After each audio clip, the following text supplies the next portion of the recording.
तो दोस्तों आज मैं एक्सप्लेन करने जा रही हूँ पेंडेमोनियम मूवी को। तो ये कहानी एक ऐसे इंसान की है, जब वो नर्क पहुँच जाता है तब उसके साथ क्या क्या होता है, उसी के ऊपर ये कहानी बेस्ड है। मूवी काफ़ी बढ़िया है, तो आपको देखने में काफ़ी मज़ा आएगा। ये दो इंसान जो अभी अभी मरे हैं, दो दुनिया के बीच खड़े थे। तब उनके सामने दो दरवाजे अपीयर होते हैं। एक दरवाज़ा स्वर्ग का था और दूसरा दरवाज़ा नर्क का। एक को स्वर्ग से दिल को छू लेने वाले संगीत की आवाज़ सुनाई दे रही थी और दूसरे को नर्क से आ रही थी भयानक चीखें। वो आदमी नर्क नहीं जाना चाहता था, इसलिए वो स्वर्ग की ओर भागने लगा, मगर वो उस दरवाजे के आर पार हो गया क्योंकि उसकी तकदीर में नर्क जाना ही लिखा है। तो कहानी की शुरुआत होती है एक आदमी नथन को दिखाते हुए, जो बर्फीले पहाड़ों के बीच किसी सुनसान सड़क पर बेहोश पड़ा था। होश में आने पर वो देखता है कि उसकी गाड़ी बुरी तरह तबाह हो चुकी थी, लेकिन इतने खतरनाक एक्सीडेंट के बावजूद भी वो बिल्कुल ठीक था। उसे एक खरोच तक नहीं आई थी।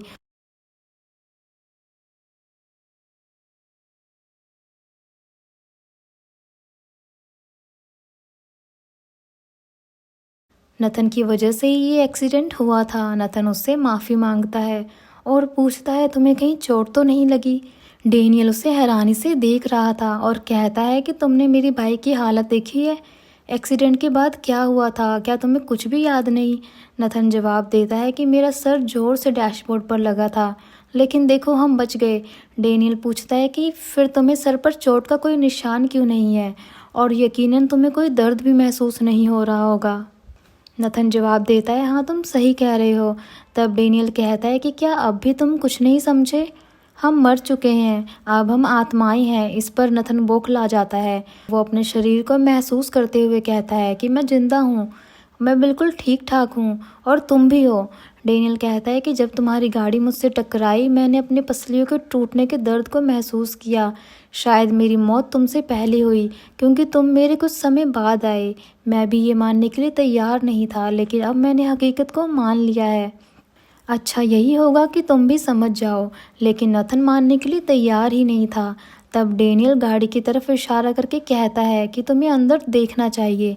नथन के देखने पर उसकी लाश गाड़ी में मौजूद थी, जिसका बुरा हाल हो चुका था। ये देखकर उसके तो होश उड़ गए। नथन कहता है कि मैं ये नहीं मानूंगा, मैं तो अभी 45 का ही हूँ, मेरे सामने पूरी ज़िंदगी पड़ी है। मेरे बच्चों का क्या होगा और मेरे दोस्तों का क्या होगा? डेनियल कहता है कि मेरी मौत की खबर से मेरी पत्नी को बहुत दुख होगा, उसने मुझे बाइक लेने से मना किया था। डेनियल हैरान था कि नथन ने अपनी पत्नी का जिक्र नहीं किया, पर डेनियल को एक बात का सुकून था कि मौत के बाद भी एक दूसरी दुनिया है। नथन को उसकी बातों पर गुस्सा आ रहा था। वो कहता है कि मुझे अपनी ज़िंदगी वापस चाहिए, ये सब सच नहीं हो सकता। डेनियल को उसकी बात पर गुस्सा आ जाता है और उसे समझाने के लिए वो उसकी लाश को गाड़ी से बाहर निकालकर उसके सामने रख देता है, ताकि वो सच्चाई को मान ले। नथन से ये सब देखा नहीं जाता, इसलिए डेनियल उसके चेहरे पर एक रुमाल रख देता है।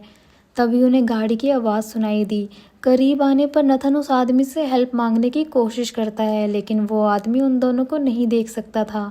वो आदमी वहाँ रुकता है। नथन खुश था कि वो आदमी उनकी हेल्प करेगा, पर वो आदमी उसका वॉलेट चुराकर भाग गया।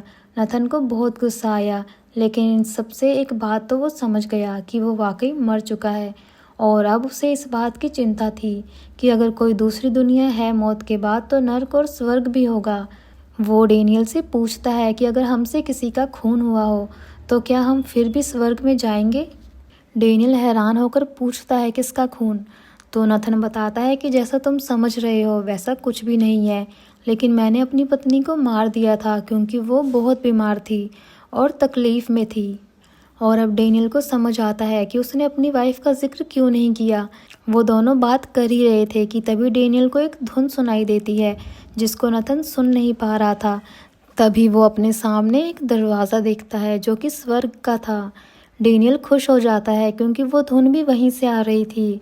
उतने में उनके पीछे एक और दरवाज़ा अपीयर होता है, जो कि नर्क का था।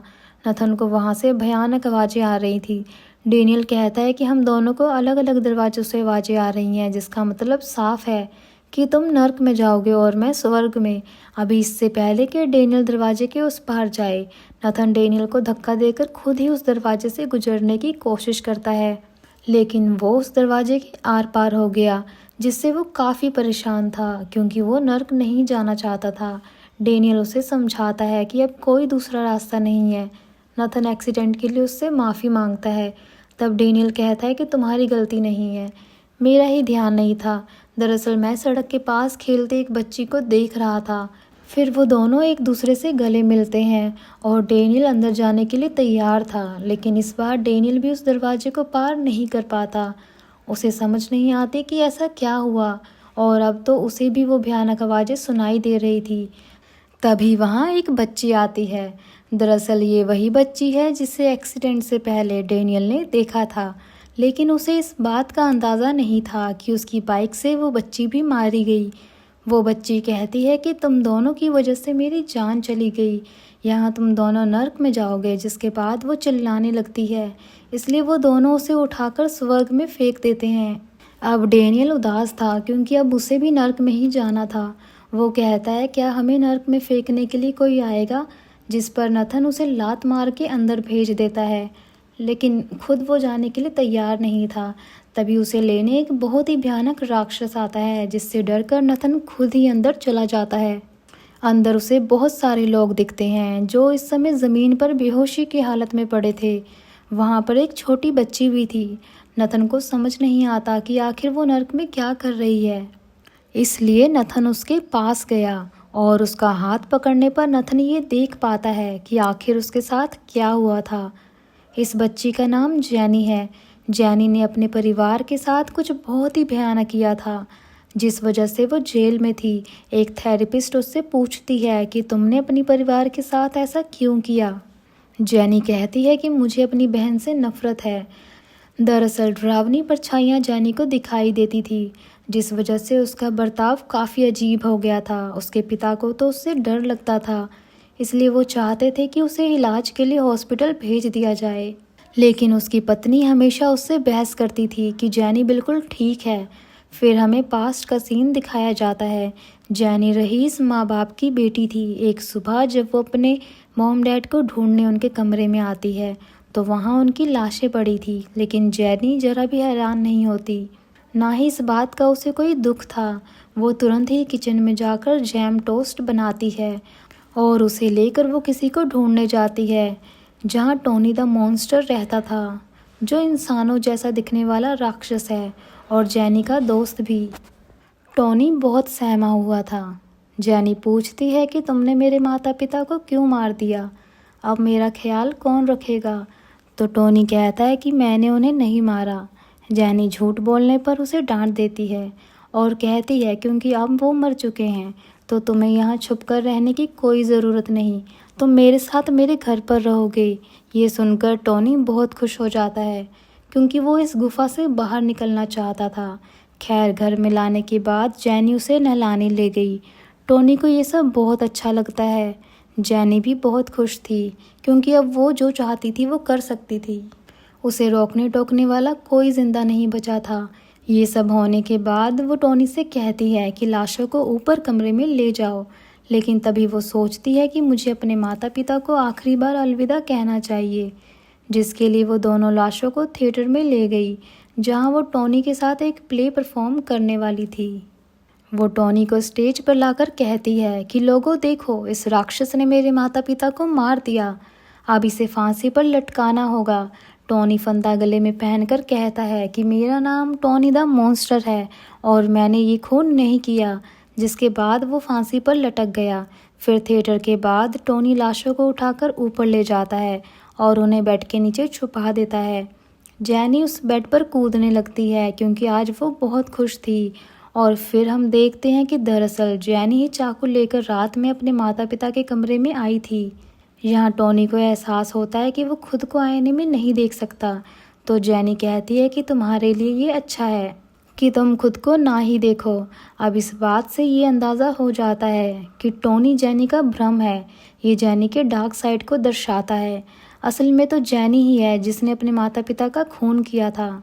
अब इतनी मेहनत करने के बाद इन्हें भूख लग जाती है, इसलिए जैनी टोनी और अपने लिए जैम ब्रेड बनाती है, जिसे टोनी बहुत शौक से खा रहा था। तभी दरवाजे पर घंटी बजती है। जैनी बाहर देखने जाती है तो उसकी माँ के नाम से एक पार्सल आया था, लेकिन घर पर कोई साइन करने वाला नहीं था। जैनी टॉनी को बुलाती है, लेकिन टॉनी बाहर नहीं आता, इसलिए वो आदमी पार्सल लेकर वापस चला गया। उसके जाने के बाद जैनी टॉनी को ढूंढती है, मगर टॉनी कहीं नहीं मिलता। वो भागकर मॉम डैड के रूम में जाती है, जहाँ पर टॉनी उनकी लाशों को खा रहा था। जैनी को देखकर टॉनी भयानक आवाज़ में कहता है कि मुझे मत देखो। वो टॉनी पर चिल्लाती है और दरवाज़ा अपने आप ही बंद हो जाता है और उसके खिलौनों में भी अपने आप ही आग लग जाती है। रात में जैनी अपनी छोटी बहन के पास जाती है। वो कहती है कि माता पिता मर गए। उसकी छोटी बहन एंजेला कहती है, क्या उन्हें तुमने मारा? तो जैनी कहती है कि नहीं, टॉनी ने। एंजेला पूछती है, क्या वो मुझे भी मार देगा? तो जैनी कहती है कि हाँ। एंजेला पूछती है, क्या मैं पहले अपनी ड्राइंग पूरी कर लूँ? तो जैनी जवाब में कहती है कि नहीं, टॉनी को भूख लगी है। जिसके बाद वो उसे किचन में ले जाकर ओवन में बंद कर देती है। एंजेला चिल्ला रही थी, लेकिन जैनी ओवन ऑन करके वहाँ से चली गई। जैनी गाना गाते हुए नाच रही थी और हम घर में एक काले साए को देखते हैं। अब सीन वापस से नर्क में नथन के ऊपर आता है, जो जैनी की कहानी जानकर बहुत डर गया था। उसकी हालत बहुत बुरी थी। अब वो एक लड़की क्लोई और उसकी माँ जूलिया के पास जाता है, जिसका हाथ पकड़ने से वो उनकी यादें देख पा रहा था। हम देखते हैं कि जूलिया बहुत रो रही थी, जैसे वो सदमे में हो। वो अपनी बेटी को आवाज़ लगा रही थी, मगर कोई बाहर नहीं आता। जूलिया उसके कमरे में गई और कहती है कि मुझे देर हो रही है। वो रो भी रही थी, क्योंकि दरअसल क्लोई ने आत्महत्या कर ली थी और जूलिया ये बात मानने के लिए तैयार नहीं थी कि क्लोई मर चुकी है। वो उसकी लाश को घसीटते हुए नीचे ले आई, जहाँ वो उसे नए कपड़े पहनाकर ब्रेकफास्ट देती है। वो क्लोई की लाश से कहती है कि अगर सब कुछ खराब ना होता तो अभी हम छुट्टियां मना रहे होते। और फिर हम क्लोई को देखते हैं, जब जूलिया उसके पास आकर कहती है कि जल्दी करो, तुम्हें देर हो रही है। नाश्ते के समय क्लोई चाकू को गौर से देख रही थी। तब उसे याद आता है कि कैसे उसके स्कूल की लड़कियां उसे बुली करती हैं। स्कूल के लिए जाते समय क्लोई अपनी मॉम से कहती है कि मैं ये सब और नहीं सह सकती। वो स्कूल नहीं, नर्क है। लेकिन जूलिया उसे समझाती है कि ये स्कूल तुम्हारे लिए नया है, इसलिए तुम्हें आदत हो जाएगी। प्रेजेंट में क्लोई की लाश ज़मीन पर गिर जाती है और उनकी बिल्ली उसके ज़ख्म को चाट रही थी। जूलिया गुस्से में उस बिल्ली को भगा देती है और फिर वो पागलों की तरह हंसकर कहती है कि हम सब पीछे छोड़ देंगे, मैं और तुम ट्रिप पर जाएंगे और वहाँ हम मज़े करेंगे। लेकिन अगले ही पल वो फिर से रोने लग जाती है। वो क्लोई से कहती है कि मैं तुमसे बहुत प्यार करती हूँ और अब तुम्हें स्कूल भी जाने की ज़रूरत नहीं। फिर जब वो दरवाज़ा खोलती है तो उसके सामने एक दीवार थी और तभी हम दूसरा फ्लैशबैक देखते हैं। क्लोई ने स्कूल की लड़कियों से छुपने के लिए खुद को वॉशरूम में बंद किया था। वो ज़बरदस्ती उसे बाहर बुलाती हैं और फिर उसे जूते चाटने पर मजबूर करती हैं। वो लोग उसकी वीडियो भी बना रहे थे। क्लोई बहुत रोती है। अब प्रेजेंट में हम देखते हैं कि वो दीवार जूलिया का भ्रम था। उसे मिलने उसकी पड़ोसन आई थी असल में। जूलिया कहती है कि मैं और क्लोई छुट्टियां मनाने जा रहे हैं। पड़ोसन को जूलिया का बर्ताव बहुत अजीब लगता है, इसलिए वो क्लोई को देखने अंदर आती है, जहां उसे क्लोई की लाश मिलती है। इसके बाद जूलिया क्लोई की लाश को लेकर कहीं जा रही थी और बीच रास्ते में रोते हुए वो अपनी गाड़ी का एक्सीडेंट कर देती है। कुछ समय बाद फायर फाइटर वहाँ पहुँच जाते हैं। जूलिया अभी जिंदा थी। वो गाड़ी से बाहर निकालने की उसे कोशिश करते हैं, लेकिन जूलिया अब जिंदा नहीं रहना चाहती थी।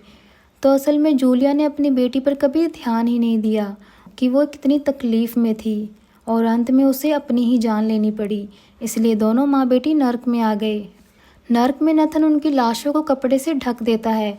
ये भयानक कहानी देखकर वो बहुत ज़्यादा थक गया था। वहाँ ऐसे अनगिनत लोग थे, हर एक की दर्द भरी दास्तां थी।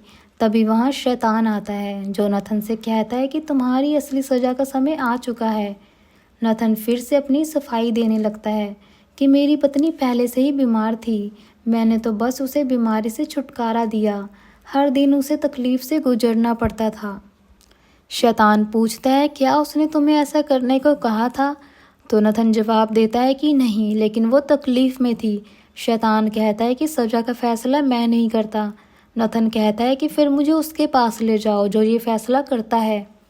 मैं अपनी सफाई देना चाहता हूँ, वो सब मैंने अपनी वाइफ के लिए किया। शैतान कहता है कि अब कोई फ़ायदा नहीं, फ़ैसला हो चुका है, तुम्हें मेरे साथ चलना होगा। नथन कहता है कि हम कहाँ जा रहे हैं। शैतान बताता है कि पहले तुम आइसोलेशन स्टेज से गुजरोगे ताकि तुम अपनी पुरानी ज़िंदगी की यादें भूल कर एक पवित्र आत्मा बन सको, और फिर तुम्हारी सज़ा शुरू होगी। नथन पूछता है कि मैं यहाँ कितने समय तक रहूँगा। शैतान कहता है अब तुम यहाँ हमेशा रहोगे। ये सुनकर नथन के होश उड़ जाते हैं। फिर शैतान उसे कमरे में ले गया जो किसी काल कोठरी जैसा था, और कहता है कि यहाँ तुम्हें रोज़ाना तकलीफ़ मिलेगी, ऐसी तकलीफ़ जो तुमने पहले कभी महसूस नहीं की होगी, और तुम कभी उस तकलीफ़ के आदी नहीं होगे। नथन पूछता है कि क्या यहाँ तकलीफ़ के सिवा और भी कुछ मिलेगा, तो शैतान कहता है कि नहीं। जाते हुए शैतान कहता है जब तुम अपनी असली सज़ा के लिए तैयार हो जाओगे तो मैं तुम्हें लेने आऊँगा।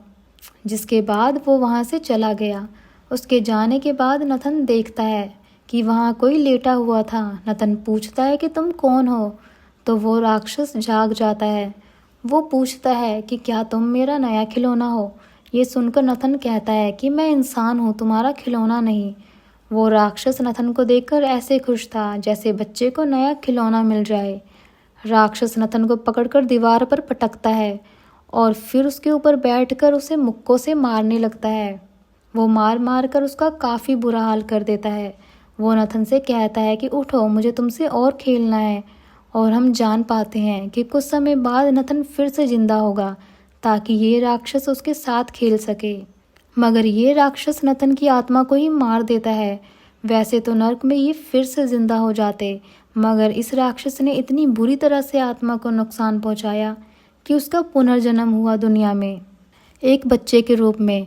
शैतान इस राक्षस के पास गुस्से में आया क्योंकि अब नथन एंटी क्राइस्ट बनकर सामने आएगा। शैतान उस राक्षस को दुनिया में भेज देता है ताकि वो नथन की आत्मा को वापस ला सके। अंत में हम देखते हैं कि वो भयानक राक्षस उस बच्चे के कमरे में बैठा हुआ था और इंतज़ार कर रहा था, और यहीं पर ये मूवी ख़त्म हो जाती है। तो दोस्तों, ये थी इस मूवी की कहानी। उम्मीद करती हूँ आपको मूवी पसंद आई होगी। वीडियो पसंद आई है तो वीडियो को लाइक कर दीजिए, और चैनल पर नए आए हैं तो उसे सब्सक्राइब कर लीजिए। तो मैं आपको मिलती हूँ नेक्स्ट वीडियो के साथ। तब तक के लिए टेक केयर, अपना ध्यान रखें।